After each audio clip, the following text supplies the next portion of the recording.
Good, and I'm kind of cheating today, so I'm presenting my own work, but it is on the topic.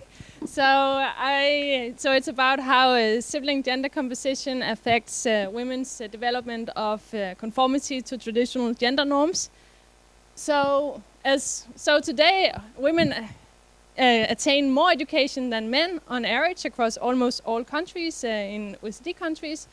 Men and women, they participate almost equally in the labor force, so at least in terms of having a job or not a job.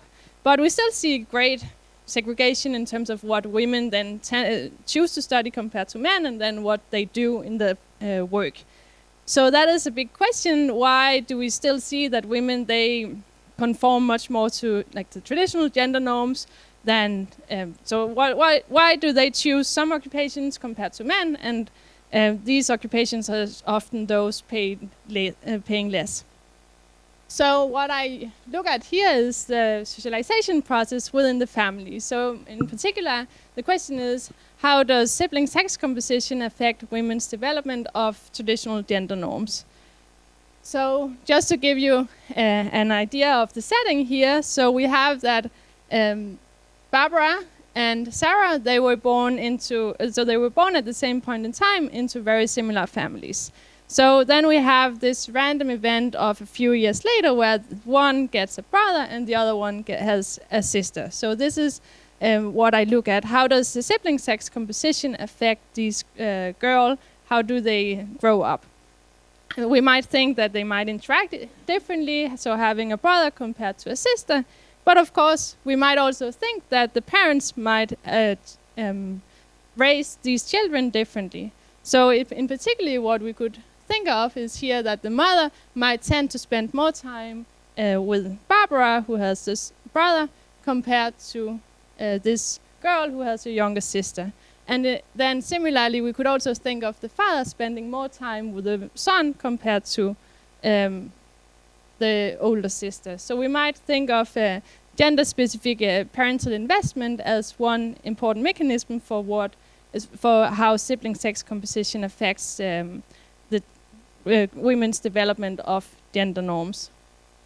So what I do in this study is to use Danish administrative data. I consider 3 different types of measures for gender conformity. So one is the woman's own choice of occupation, then another one is her choice of partner, measured as the partner's occupation, and then also I look at how sibling sex composition differentially affects women's response to motherhood in the labor market. And then I use rich survey data to shed some light on the mechanisms in terms of child-parent interactions. So just overall, what I find is that having a younger brother compared to a younger sister increases women's conformity to traditional gender norms in terms of these different measures that I just mentioned. I find the strongest effects for those women coming from more traditional families. And then I also show that that exactly as I suggested on the previous slides, that we see this gender-specific parenting in greater gender-specific parenting in families with mixed-sex children compared to same-sex children. So it seems like parents really play a role for, they actually respond to the sibling sex composition of the children, and that might then drive this effect on the women's development of gender norms. And again, then I also show that these effects are quite persistent. So these women, they have a different type of family environment that they provide to the next generation of girls. So I also find effects here for their own children.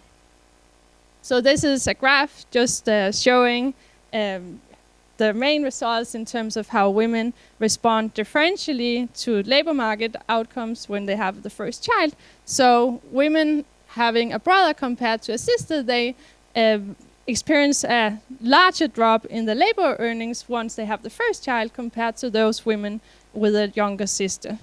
And what is striking is that this relationship or this effect is really driven by those mothers from more traditional families. So they are actually driving this whole effect.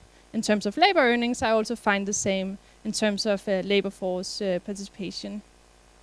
So just to think about it a bit more broadly, so this random event of the arrival of the brother compared to sister has a substantial effect of how it affects women's socialization within the family, and that has consequences for her career path and the family environment that she provides to her own children.